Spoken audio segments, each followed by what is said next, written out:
Disturbing news from across the border. It's reassuring, of course, that they're the ones worried, isn't it? After all, it's the Russian war criminals who are concerned about their own oil refineries. Russian media report that the security situation around oil processing facilities has significantly deteriorated over the past 2 months. And there are no signs that the situation will improve. All the details are in our report. There's another commotion in Russia. This time, everyone is fussing over the situation around the oil refineries. As the saying goes, Ukrainian long-range sanctions are in full effect. It is the reliance on oil that is the needle of crochet, which in fact ultimately determines Russia's future. Russians are especially worried about the security around the oil refineries. This is reported by the Telegram channel Kremlin Snuffbox. Sources in the government state that the security situation around oil refining facilities has significantly deteriorated over the past 2 months. And the trend since the beginning of the year is extremely troubling. The oil refineries continue to suffer. The supply of spare units has been exhausted or is nearly depleted. The units are complex and critical, and the attacks unfortunately continue, according to our inside source. At the same time, sources close to the Kremlin have officially stated that a fuel shortage in Russia will be successfully avoided, at least for the next few months. However, this is a task not only for the authorities in general, but also for local officials, who must already begin reducing consumption by non-critical enterprises. Civilians are advised not to stock up on fuel in advance in order to avoid a sharp increase in prices. However, under conditions of reduced production, price increases are almost inevitable. Nevertheless, strikes on Russian oil and gas infrastructure and sanctions pressure have already created serious problems for Russia's economy. Most of the revenue that Russia receives comes primarily from oil. Oil, petroleum products, and to a lesser extent gas are what allow the Putin regime to exist, to buy weapons, to hire mercenaries, and to continue the war against Ukraine. And if, for example, Ukraine systematically targets Russian oil refining and oil transportation, which is what we are seeing now, then ultimately this will create a lot of problems for Russia. After all, this is rather complex equipment, which is not so easy and simple to repair, and most importantly, it will require money. In other words, what is supposed to generate revenue will instead bring losses. Just in the past few months, Russia has lost about 10% of its oil refining capacity. In these few months, this means a loss of 10% of Russian oil refining capacity. It is also important to note that Russian oil companies are being forced to shut down wells. This is quite significant and noteworthy. To restore full production at these wells, Russia needs to undertake significantly more extensive efforts than many other oil-producing countries, which shut down wells merely in response to market fluctuations. Russians can't do that. For them, losing production is truly very painful. Moreover, due to the comprehensive pressure on Russia, the deficit of the Russian budget for the first 5 months of the year has already exceeded the figures that Moscow had planned for the entire year. The Kremlin does have reserves to continue the war, but they are not unlimited. Putin, of course, set aside money for the war, but certainly not enough to fight indefinitely. Every retaliatory strike we make, every step we take together with our partners, every step of pressure, all of this pushes Russia toward ending the war. Right now, they already have a significant number of regions in a state of bankruptcy, and Putin is leading Russia toward bankruptcy. And Ukraine is not stopping there and continues to put pressure on the Russian economy and oil refining sector, and will keep doing so. And that's the right thing to do. In Russia, the entire economy is essentially a few pipelines and a few dozen oil refineries. And all of them are large, all of them are huge, scattered across the entire territory of Russia. That means it's impossible to fully cover them with air defense systems. And if Ukraine systematically takes them out, sooner or later, both the spare parts will run out and the money for repairs, and ultimately the Russian economy will too. Well, not that it will come to a complete halt, but a significant portion of the revenue will disappear. And this is under the conditions of the overall crisis in this very economy into which Putin has driven Russia. President Volodymyr Zelensky, for his part, has already stated the effectiveness of Ukraine's long-range strikes on Russian territory. And he made it clear that Ukraine plans to intensify such strikes, and has already approved the corresponding plans for June. Today, I officially approved our long-range plans for June, and we must continue to creatively develop the Ukrainian long-range sanctions that clearly demonstrated their significant strength during May. I am grateful to our warriors for their accuracy.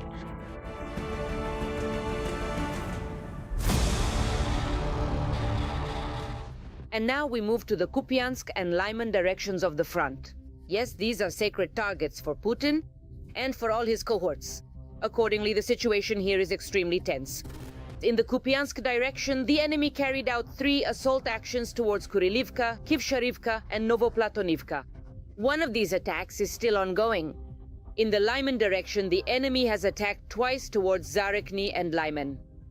Both of these attacks are still ongoing. Meanwhile, Ukraine is moving to a brand new level in the war of technologies.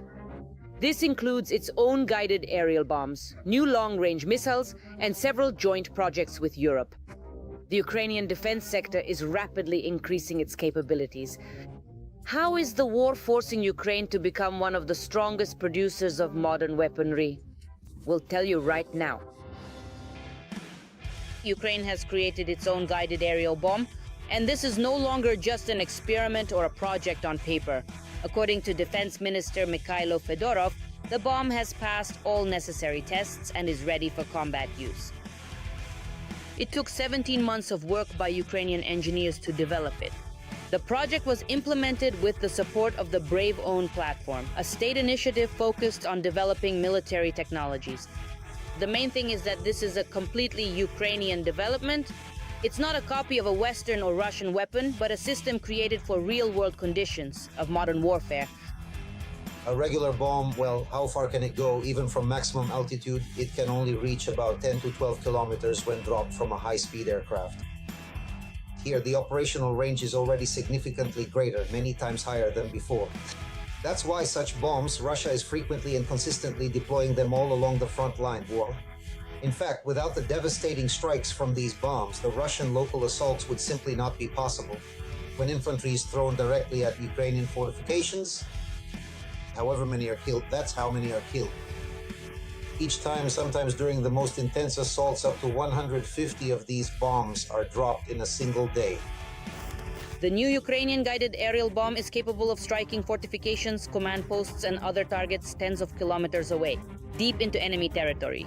In other words, this is yet another tool for delivering precision strikes against the enemy without requiring aircraft to directly enter dangerous zones. The Ministry of Defense has already purchased the first batch of these new aerial bombs. And that means the development is moving into the practical phase and could appear at the front in the near future. Well, basically, it allows us to destroy any field fortifications. Then to destroy, well, command posts, to destroy depots. Then this will provide a significant and vital advantage to our ground forces in repelling ongoing Russian ground assaults and offensive maneuvers. During our planned counterattacks, we will be able to utilize very similar tactical approaches. This involves a heavy strike on Russian fortified positions. After that initial impact, our specialized unmanned aerial vehicle units will systematically neutralize any remaining enemy forces using precision drones. And the assault group captures these positions. But Ukraine doesn't stop there. At the same time, work is underway on new long-range missiles. A European company, Destinos, together with the German concern Rheinmetall, is creating the Ruta Block 3 system, a missile with a range of up to 2,000 kilometers.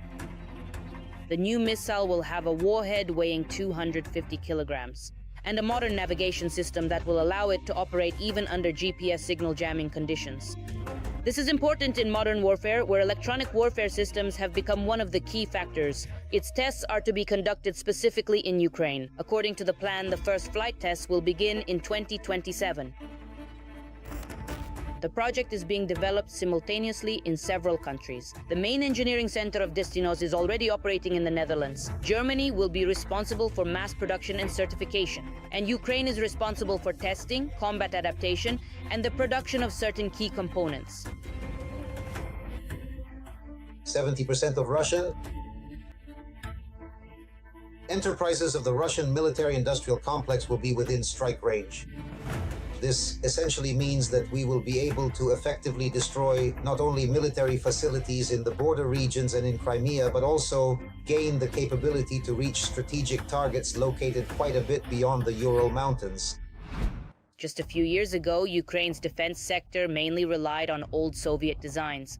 Today, however, the country is creating its own high-tech solutions, from FPV drones and naval unmanned vehicles to aerial bombs and missiles. There are a lot of components from Western companies. At this point in time, we practically have no significant restrictions on our access to advanced Western technologies. We can freely use both radio electronic components and individual modules in our weapon systems.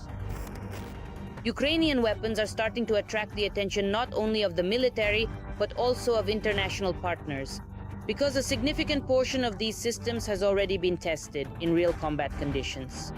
Thus, Ukraine is gradually becoming one of the key producers of modern weaponry in Europe. Lukashenko just won't calm down. Fake. The threat of an invasion from Belarus against Ukraine is steadily increasing. Putin is systematically taking control of the Belarusian army. What could an attempt by the occupiers to cross the Belarusian-Ukrainian border mean for the mustachioed Grigorik and, above all, for the people of his country? Let me explain now. Large-scale nuclear exercises began across Russia on May 19th. More than 60,000 military personnel are involved, including the strategic missile forces, the Northern and Pacific fleets, and long-range aviation. Belarus is also participating in the nuclear exercises. In order to enhance the readiness of the armed forces to use modern means of destruction, including special munitions, under the leadership of the Chief of the General Staff of the Armed Forces and First Deputy Minister of Defense of the Republic of Belarus, a training exercise has begun for military units responsible for the operational use of nuclear weapons and nuclear support. The training is a scheduled preparation event within the framework of the Union State, is not directed against third countries, and does not pose a threat to security in the region. Ministry of Defense of the Republic of Belarus. Before the full-scale invasion, exercises were also conducted on the territory of Belarus, and similar statements were made by the local Ministry of Defense. Everyone remembers well where the invasion began. The Ukrainian Ministry of Foreign Affairs immediately responded to the start of the exercises. The deployment of Russian tactical nuclear weapons in Belarus and the joint nuclear exercises of the two dictatorships are an unprecedented challenge to the architecture of global security.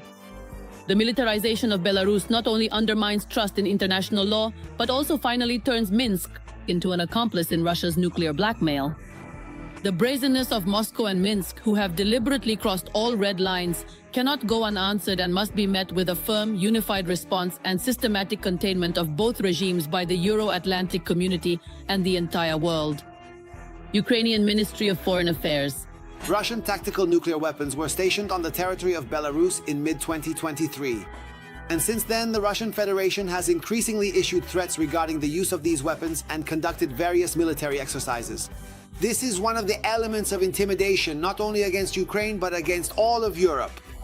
In the nation of Belarus, well, at least as far as these current reports can be trusted, and we must acknowledge there are no other sources available, a full division of Iskander missile systems equipped with nuclear warheads has reportedly been deployed. In addition to these ground forces, 10 specialized aircraft capable of carrying tactical payloads, specifically designed for carrying nuclear gravity bombs, have also been stationed there. The Russian government in Moscow is currently exerting significant pressure on Minsk so that the Belarusian armed forces would take a direct and active role in the war against Ukraine. In other words, that they would directly attack Ukrainian territory. Shortly before the nuclear exercises, Belarus closed its forests in 19 border districts of the country to visitors. Most of the closed districts are located along the borders with Ukraine, Poland, and Lithuania. One of the most important targets for an invasion could be the Rivne nuclear power plant. Putin does not have enough forces of his own, so he is trying to draw the Belarusian army into the war against Ukraine. But Lukashenko understands everything perfectly well. Lukashenko, as I understand it, absolutely does not want this. He is fully and completely aware of the reality that, first of all, any potential attempt to launch a full-scale invasion of Ukraine would mean the total and immediate destruction of the entirety of the Belarusian army. All the roads on the border with Belarus from the Ukrainian side have long been mined and are well covered by gunfire. So for Lukashenko's army, it's a one-way ticket. Exercises and threats are more a psychological tactic than real action. The Ukrainian armed forces are currently monitoring all movements of Russian and Belarusian troops, so there is no reason to panic.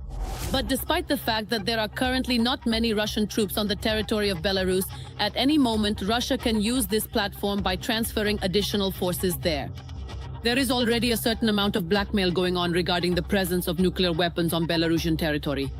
Of course, the threats from Belarus are real and we must be prepared for any developments. Potentially, the Russian Federation could resort to a provocation in northern Ukraine and drag the Belarusian army into this situation in order to force Ukrainian troops to be redeployed there.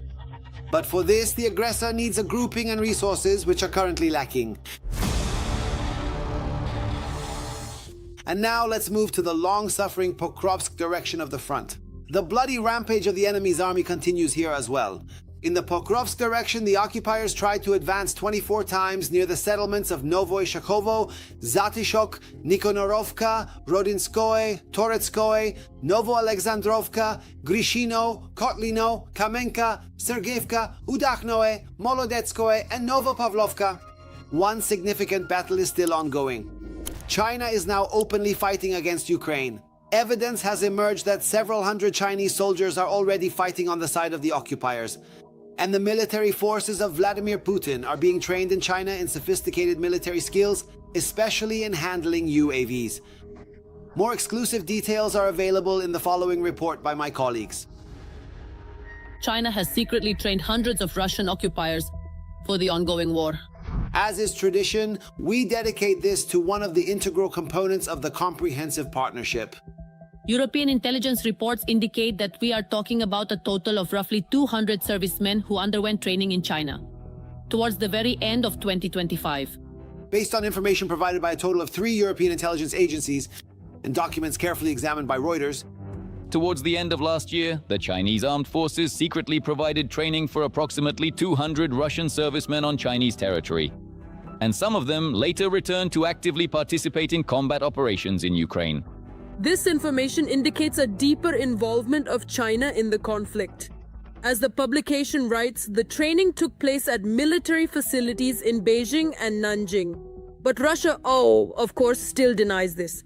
Complete nonsense. We have nothing to learn from our Chinese comrades. They themselves are very eager to learn from us.